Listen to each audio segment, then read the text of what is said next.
اس کی حمد کروں جیسے خداوند نے اس بدرو گرفتہ شخص سے کہا جب اس نے اس میں سے لشکر کو نکالا، گھر جا اور اپنے دوستوں کو خبر دے کہ خداوند نے تیرے لیے کیسے بڑے کام کیے ہیں اور تجھ پر کیسی رحمت کی۔ اور نہ صرف وہ آدمی اپنے گھر چلا گیا بلکہ اس خبر کی دھوم دکپلس تک مچا دی۔ میں بڑے مجمع میں یسوع کی نجات کی گواہی دوں گا تاکہ لوگ مسیح کی نجات کو جان لیں، اور میں دیکھ رہا ہوں کہ مصیبت بڑھ رہی ہے۔ کوئی رد عمل ہونا، کوئی گونج ہونا لازم ہے۔ جب خداوند مجھے بچاتا ہے تو میں اس کی شکر گزاری کرتا ہوں، اور جس قدر مصیبت بڑی ہے تو بڑی رہائی ملتی ہے، تو شکر گزاری کا لہجہ بلند سے بلند تر ہوتا جاتا ہے۔ لہٰذا بزرگوں کی مجلس میں معاشرے کے با اثر لوگ اور دنا ذہن شامل ہیں، اور ہر ایک معتبر شخص شامل ہے، اور ان سب کے سامنے میں خدا کے کاموں کی گواہی دیتا ہوں، اور عوام کے سامنے بھی میں خدا کے کاموں کی بالکل۔ گواہی دیتا ہوں۔ عوام ہو یا صدر ہوں یا جو بھی بڑے لوگ ہوں، مجھے اس سے کوئی سروکار نہیں سوائے خدا کی بات کرنے کے۔ کیا یہی نہیں جو خداوند نے پالوس سے کہا، قوموں، بادشاہوں اور بنی اسرائیل پر میرا نام ظاہر کرنے کا میرا چنا ہوا وسیلہ ہے؟ خداوند کا نام اگرپا بادشاہ کے سامنے ظاہر کیا تو اس نے کہا تو تھوڑی سی نصیحت کر کے مجھے مسیحی کر لینا چاہتا ہے؟ تو پالوس نے اس سے کہا، میں تو خدا سے چاہتا ہوں کہ تو ہی نہیں بلکہ جتنے لوگ مجھے سنتے ہیں۔ صحیح۔ زبور 108 کی 10ویں آیت، مجھے اس فصیلدار شہر میں کون پہچانے گا؟ کون مجھے ادوم تک لے گیا ہے؟ فصیلدار شہر سے کیا مراد ہے، اور کیا یہ اس شہر میں جانے کی خواہش تھی، یا کیا اس کا کچھ اور مطلب ہے بھائی یوسف؟ فصیلدار شہر عکس ہے ہر اس مشکل کا جو ایمان کے سامنے کھڑی ہو جاتی ہیں، لیکن کوئی اس کے سامنے ٹک نہیں سکتی، کیونکہ کلام مقدس میں لکھا ہے، اے بڑے پہاڑ تو کیا ہے، تو زربابل کے سامنے میدان ہو جائے گا۔ عبیدیہ کی کتاب سے اور یرمیہ کی نبوت سے ہم سمجھ سکتے ہیں کہ ادوم دشمنی اور حقارت کرنے والے لوگ ہیں، کیونکہ ادومی اسحاق کے بیٹے اسو ہیں جو یعقوب کو بلا وجہ ستاتا رہتا تھا۔ یہ بات عبیدیہ میں بہت ہی واضح ہے کہ اس ظلم کے سبب سے جو تو نے اپنے بھائی یعقوب پر کیا ہے تو خجالت سے ملبوس ہوگا، سو ایسے لوگوں کا خاتمہ نزدیک ہے۔ اور میں کہوں گا کہ ہم یسایہ 63 میں یہ پڑھتے ہیں کہ یہ کون ہے جو ادوم سے سرخ پوشاک پہنے بسرا کو آتا ہے؟ تیری پوشاک کیوں سرخ ہے؟ تیرا لباس اس شخص کی مانند ہے جو انگور ہوز میں رونتا ہے، میں نے تنے تنہا انگور ہوز میں روندے، اور لوگوں میں سے میرے ساتھ کوئی نہ تھا۔ کیا ادوم پر فتح مندی ہے، لیکن وہ خدا کے بغیر فتح مند نہ ہوئے، لیکن جب خدا ان میں آئے گا تو وہ ان کو ایک مضبوط شہر کی طرف لے جائے گا اور ان کو ادوم پر فتح دلائے گا، اور یہ سچ ہے۔ سو یہ سب دشمنوں پر فتح ہے، خاص کر ادوم پر، کیونکہ وہ خدا کے لوگوں کو مصیبت میں مبتلا کرتے تھے، اور یہ مسیح کی زمین پر بادشاہی کرنے سے پہلے آخری سزا ہے۔ صحیح۔ بھائی یوسف، میں آپ سے آخری سوال پوچھنا چاہوں گا 5ویں اور 6ٹھی آیت سے۔ اے خدا، تو آسمانوں پر سرفراز ہو اور تیرا جلال ساری زمین پر ہو، اپنے دہنے ہاتھ سے بچا اور ہمیں جواب دے تاکہ تیرے محبوب بچائے جائیں۔ محبوب لوگوں کو بچائے، اور جلال کے درمیان کیا تعلق ہے؟ آپ اس میں کیا دیکھتے ہیں؟ 5ویں آیت ہمیں خداوند کے نام کی سرفرازی اور خداوند کے جلال کے متعلق بتاتی ہے، لیکن میں یہاں پر کہوں گا کہ اس نے کہا تاکہ تیرے محبوب بچائے جائیں۔ سو ہم دیکھتے ہیں کہ اس جلال میں خداوند ان محبوب لوگوں کے بچائے جانے سے منسلک ہے، اور دوسری بات، خدا اپنے محبوب لوگوں کی بہت قدر کرتا ہے۔ اپنے داہنے ہاتھ سے ہمیں بچا تاکہ تیرے محبوب بچائے جائیں۔ خدا ہر ایک سے محبت کرتا ہے، اور اس کے پاس دینداری اور خوف خدا اور خدا سے دل لگانے کا حق ہے، جیسا کہ زبور 91 میں لکھا ہے، چونکہ اس نے مجھ سے دل لگایا ہے اس لیے میں اسے چھڑاؤں گا۔ شکریہ بھائی یوسف، خداوند آپ کو برکت دے۔ اب چلتے ہیں مہمانوں کی جانب اور جانتے ہیں ان کی رائے۔ جی، آج کے پروگرام میں آپ نے کیا سیکھا؟ زبور 107 میں مصیبت کی بات میں اضافہ تو ہوا، لیکن اضافہ شکر گزاری میں بھی ہوا۔ جب میں اپنی مصیبت میں خداوند کے پاس جاتا ہوں تو وہ مجھے بچاتا اور تسلی دیتا ہے اور مصیبت سے نکالتا ہے، تو خداوند کی عبادت اور شکر گزاری میں اضافہ ہوتا ہے۔ ہم ہر بات میں خدا کے ہاتھ کو دیکھتے ہیں، عطا کرنے میں اور باز رکھنے میں۔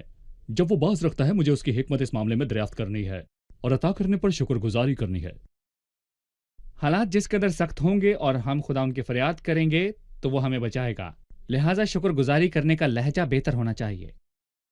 چاہے حالات کتنے ہی سخت اور دردناک کیوں نہ ہو جائیں، ایمان رکھنا کہ خدا ہمیشہ بچاتا ہے۔ شکریہ، خداوند آپ کو برکت دے۔ بھائی یوسف، آپ خدا کا آپ کو بھی برکت شکریہ۔ دے۔ ناظرین، کلام زبور 107 کی 20ویں آیت میں کہتا ہے، وہ اپنا کلام نازل فرما کر ان کو شفا دیتا ہے، اور ہم جانتے ہیں کہ شفا خدا کے کلام میں ہے۔ تحریر شدہ کلام دل کو شفا بخش سکتا ہے، لیکن خدا نے مجسم کلام کو بھی بھیجا اور کلام مجسم ہوا اور ہمارے درمیان رہا۔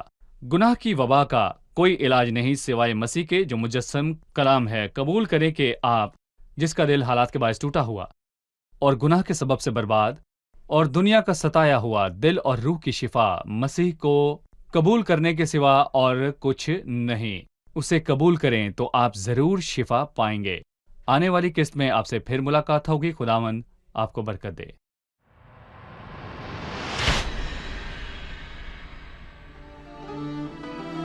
من غيرك بتراب الأرض يقدر يخلق عين ضرير ويرجع لنهار وضي بعد ما عاش للضلمة أسير. من غيرك بتراب الأرض يقدر يخلق عين ضرير ويرجع لنهار وضي بعد ما عاش للضلمة أسير.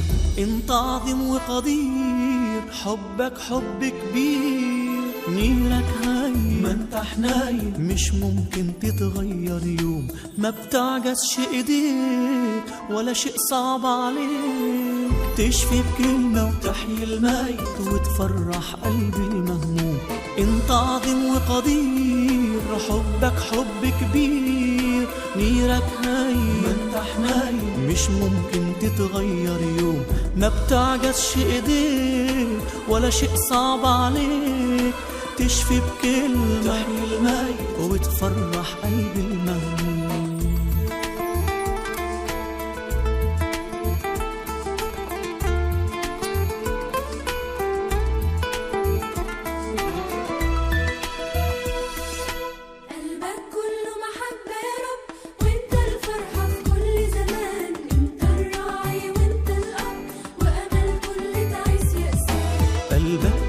محبة يا رب وانت الفرحة في كل زمان، انت الراعي وانت الأب وأمل كل تعيس يأسان. انت عظيم وقدير، حبك حب كبير، نيرك هاي ما انت حنايم، مش ممكن تتغير يوم، ما بتعجزش ايديك ولا شيء صعب عليك، تشفي بكلمة تحيي الميت وتفرح قلبي المهموم. انت عظيم وقدير، حبك حب كبير، نيرك هاي ما انت حنايم، مش ممكن تتغير يوم، ما بتعجزش ايديك ولا شيء صعب عليك، تشفي بكلمة تحيي الميت وتفرح قلبي